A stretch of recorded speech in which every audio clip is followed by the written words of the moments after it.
Happy holidays, everybody! I am making a video to help you with human connections, to understand what are bids for connection versus bids for control, so that as you navigate this holiday season, you can kind of tell, is this bid something to connect us to, or is this bid an access to control me and my life?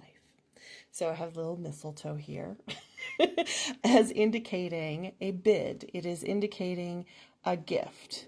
Now, this mistletoe could be sharing information, like somebody walking, information. Somebody walking up to you saying, "Oh, did you hear about Aunt so-and-so? Did you hear about what your sister did?" That is a bid. It can also be an actual gift. It can be a physical gift, like for Christmas, giving gifts. It could also be a gift of food, of shelter, of like, "Oh, please come on over. Please here, have this pie." Those are gifts. It could be actual physical affection, like a hug or contact, physical contact. Or it could be talking about themselves.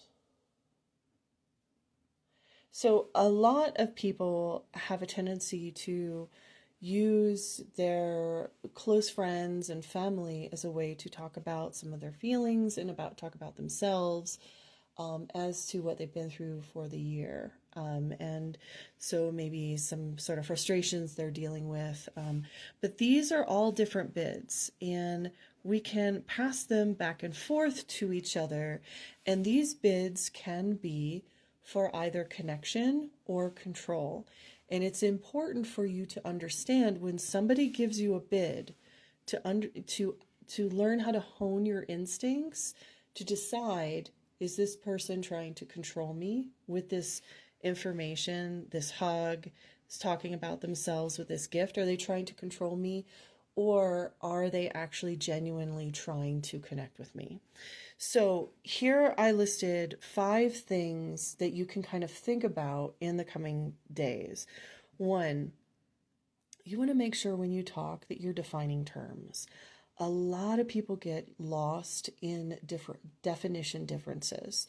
So when somebody says, "Oh my God, this week was the most chaotic week I've ever had," ask them, "Well, what does chaos mean to you?" And it could be just that, maybe the dog got mud on the floor. Your definition of chaos may not be the other person's definition of chaos. And a lot of times people, they lose a sense of themselves and what is needed for them in the situation because they don't understand the definition.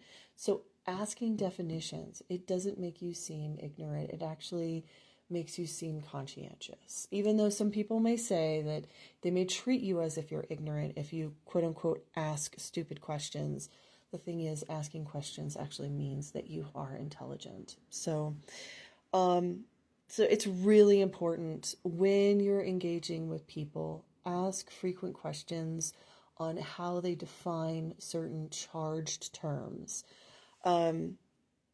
Number 2, does this gift require you to submit? You will be able to feel this. Now, a lot of times, if you've noticed in toxic relationships, what will happen is you'll have somebody who love bombs you and they treat you really nice. And you've got this, you start loving, and you've got this, timeline of kindness in a toxic relationship that is actually very loving. And then one day there is a burst of fury.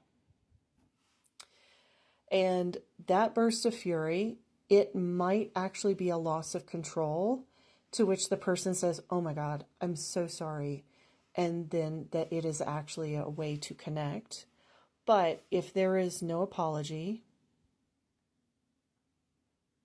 And if it comes out of nowhere, it's most likely a bid to control you. And so then that's when the relationship goes from loving to toxic or controlling. So a lot of people use bursts of fury in order to see how you will react. Are you going to submit, which is, this is the next one. Does this gift require you to submit? And that's the thing is, like, you will know if it's control versus connection, because connection, somebody will give you a gift freely because they love you, because they want to give you joy. But if it's control, there are always conditions. And they could give you a burst of fury. They could share information. So another way is, let's say somebody comes to you and they share information. And they tell you about Aunt Sharon has been doing such and such. Oh my gosh, did you hear about her? And if you say something like, I don't think that that's appropriate for us to talk about, or I would like to talk about something else, then all of a sudden, if their demeanor changes to anger, that sharing information was not actually to connect with you. It was actually to control you. Because anytime you would call out somebody and saying, or if you would say, hey, this doesn't make me feel comfortable, if somebody wanted to connect with you and you said, hey, I don't like this, they would change. They would alter their course and be like, oh my gosh, I'm sorry, I didn't mean to impose. But if you say, hey, I'm not comfortable with this, I don't want to talk about this, and they get angry or they say something snide or they talk down to you, that information was always for control. It was to get you on their side of the argument, or to see if they can manipulate you with gossip and information. There's a whole bunch of reasons. And a lot of people share information, namely gossip, for control. It is not for venting. And you have to be really careful that venting is not a subtle form of control of another person. Then there's the actual gifts. If, let's say, you notice that somebody gives you a gift and you don't give them one back, or you don't have one of equal value, maybe lesser value, and they look at you mean or they stop talking to you, most likely that gift was always because of control.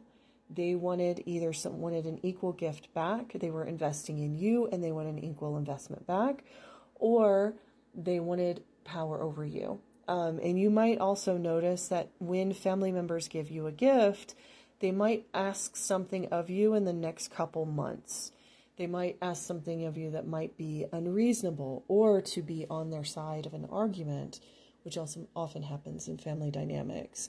So you must be careful. Often gifts come with controls and a desire for you to submit to them. Same with hugs and physical contact. If you do not feel comfortable touching somebody, just be like, I don't want to hug right now. I do not like this. I do not want this. And if they shame you, if they come to hug or contact you and you say, no, thank you, and they shame you, that hug was never to connect. That hug was to control you and to somehow get you to submit physically to this person. And then, of course, here's the ultimate, talking about themselves. And most likely, if you are watching this, you are somebody who is very thoughtful and conscientious, so you have a tremendous amount of empathy. And so a lot of people will come to you talking about themselves, saying, hey, I'm really struggling with this. And you will know, if they do not ask about you, the whole conversation was for you to submit as their personal therapist.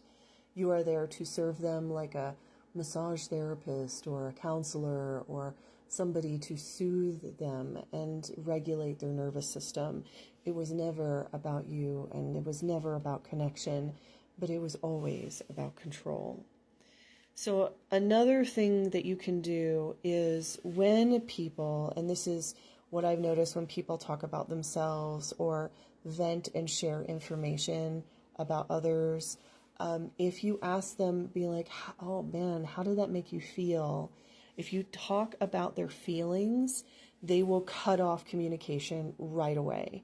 And the reason why is because the moment you direct it back on them, then they're afraid they are going to be found out in their coercion of you. And no predator wants to be found out. They like hiding. So asking predators who are trying to control you about how they feel about things can often be a way to stop them from engaging with you permanently. Another thing is you can talk about your feelings, and if they are shaming you or making fun of you because you share your feelings, then you can be like, well, why are you saying something like that? That's awfully mean. Like, why would you say something like that? And then you're putting it back on them to explain themselves. Then that's another point and vector in which they often get frustrated and they leave. But ultimately, and this is the biggest and most important, is to listen how your body feels in all of these interactions. Your body will actually give you clues as to whether this engagement is for connection or control. So, what does connection feel like? Okay, so connection feels like calmness, feels like peace, relaxing,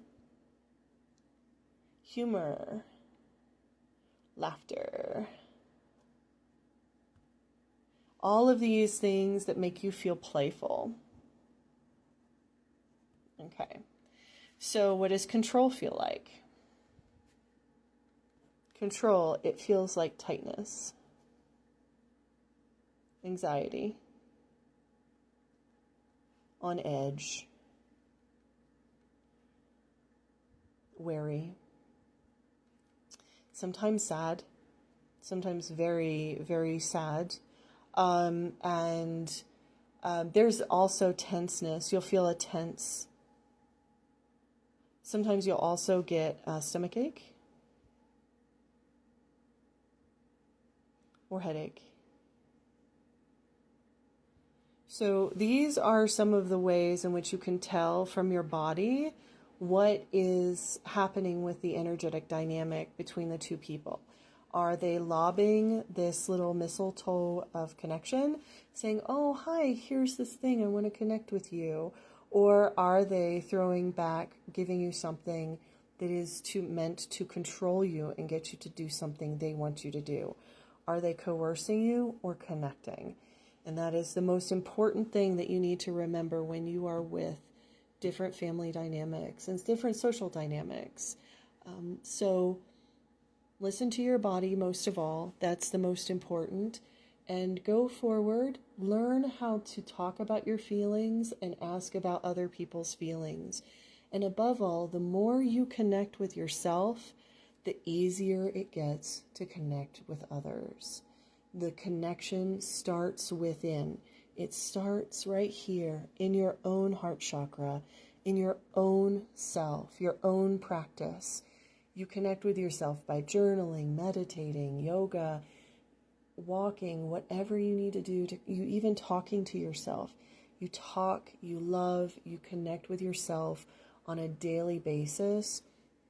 You will feel it if another person tries to control, because that person will try to sever that connection with yourself. And when that person does, then you walk away, you find space, or you call it out for what it is if you feel safe. I hope this helps, knowing the difference between connection, coercion, and control.